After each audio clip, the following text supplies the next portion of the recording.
We've had a lot of requests coming from the Involuntary Homeschoolers Association. Didn't plan on homeschooling? Here's what you can do.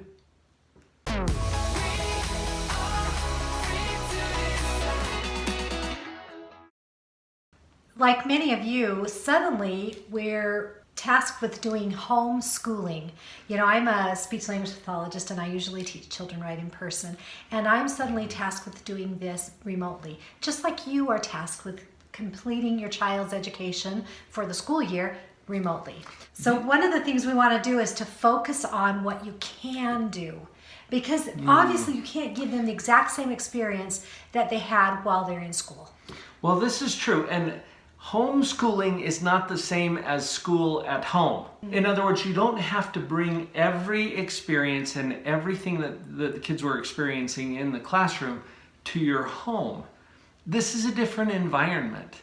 And your point is so good, Vicki, that you focus on what you can teach, not what you can't. If you're not a calculus specialist, probably you're not going to try to take that on with your kids either.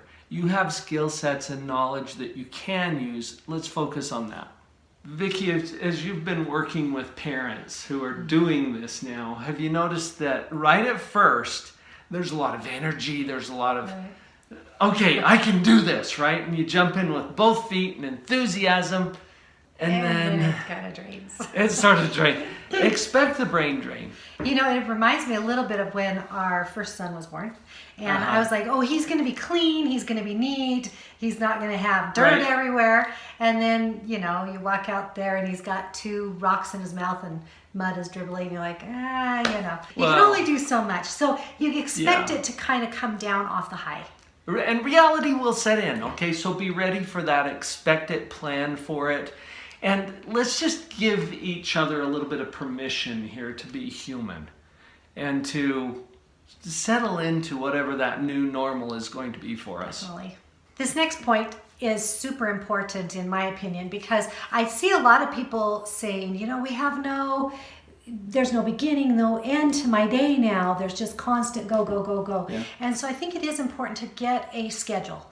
Now, whatever that schedule is, you don't have to have it be the same schedule as it was when your kids were going to a brick and mortar school. But do have a schedule. Do have a routine. Get up, get dressed. I see a lot of people saying, oh, I've saved so much on makeup. I haven't even been, taking showers, brush my teeth. Yeah. So keep a routine going. Set a schedule, make a clear start and stop, but then be flexible because things are going to happen. This will help the kids. It's also going to contribute to your own mental health. Because like you were saying, Vicki, everything can kind of get mushed together. It used to be, okay, we get up, dad goes to work, kids go to school. There's kind of a marker for different obvious parts limits. Of the day. And you can do the same thing right now. It'll have to be a little more intentional. So you might put up a schedule, post it on the wall so that everybody knows, okay, from 9 o'clock to 11 o'clock is academic time without technology. Right, really other than what you're being used for the school. Well, and my point is you can break it up this way so that the non-technology academic time happens at a certain time of the day. And then the technology-assisted academic time happens at a different time of the day. So that there's a bit of a flow to it. Now, the other point here was to be flexible. Why is that so important? Because everything is so different and changing all the time. Yeah. And I work in the schools. We're flexible in the schools too. Sometimes all of a sudden there's a field trip or there's an assembly, or you find out that a particular subject that you thought was going to go one way, it didn't go. And so you go in, you take a break, you go to recess, you come back, you reset, and you start it again. One more thought about the schedule before we move to our next point. Have an end. Have an end. The school day ends at some point. And for everybody to anticipate that is going to help you be more productive during the school time. Yeah, don't wait for when everything is done to be your end time. Oh, when is it ever all done? Yeah, set a time. Remember, there are a lot of families doing this right now. It's not just you. So talk to other families. You'll get ideas that you hadn't even thought of from a mom down the street or across the country or on the other side of the planet. And that's one of the things that I love about this particular situation, Vicki, is because we have a community of brilliant people who are creative and they're coming up with some solutions that are working for them. So look for what's working and be open to some suggestions. Look for what other people are doing. And that includes your classroom teacher. You know, speaking from the teacher side, is we really want to be involved. We're used to hands-on, and it's kind of taken a very different route. And so if you ask the teacher, they have some good ideas too on how to reach different types of learners. So ask them. Right.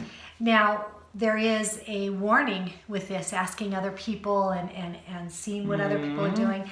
Be very, very careful about comparing yourself and how your experience is going with that of someone else's. The very first week of all of this, so within speech therapy, we're therapists in the school, but there's also a portion of therapists that are what are called teletherapists, and they do all their therapy via teletherapy. They do it with video. There are some very strict regulations that go along with that in order for it to be billable to insurance companies or stuff. And as soon as all of this came down, suddenly we all thought of ourselves as suddenly teletherapists.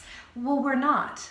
We're school-based therapists trying to do remote learning. And I think it's really important. At the first week, I was reading everything about teletherapists, and I was online, and everybody was bringing up all these compliance issues, and I got so overwhelmed that I literally kind of shut down after about 3 days, and I couldn't function very well in my job at all. And I think it's really important to recognize that you're not to compare yourself. Maybe there's a lot of moms out there who have chosen to educate their children through homeschooling. Right. And they've got a lot of great ideas. But remember that they're homeschooling parents. You're not really a homeschooling parent as much as a parent whose child is now tasked with learning remotely. And so I think you got to be very, very careful not to compare yourself too much to everybody else online. The way you're doing it is fine. Can it improve? Well, yeah. When will that stop being true? So look for those other ideas, but be very, very careful about judging yourself or your situation too harshly. You're doing a good job, and then we can incorporate those new ideas as it makes sense. There's people that are better at some things than others. I was talking to a dad just a few days ago who said, you know what? I was first trying to do this school at home. And remember, we pointed out early on, this is not school at home, this is homeschool. Maybe there's a difference there. And when it shifted in his mind to, wait a minute, I don't have to be the school at our house. I need to tune into what my kids need to or want to learn right now and how I can uniquely address that need. And this is something that we don't always think about.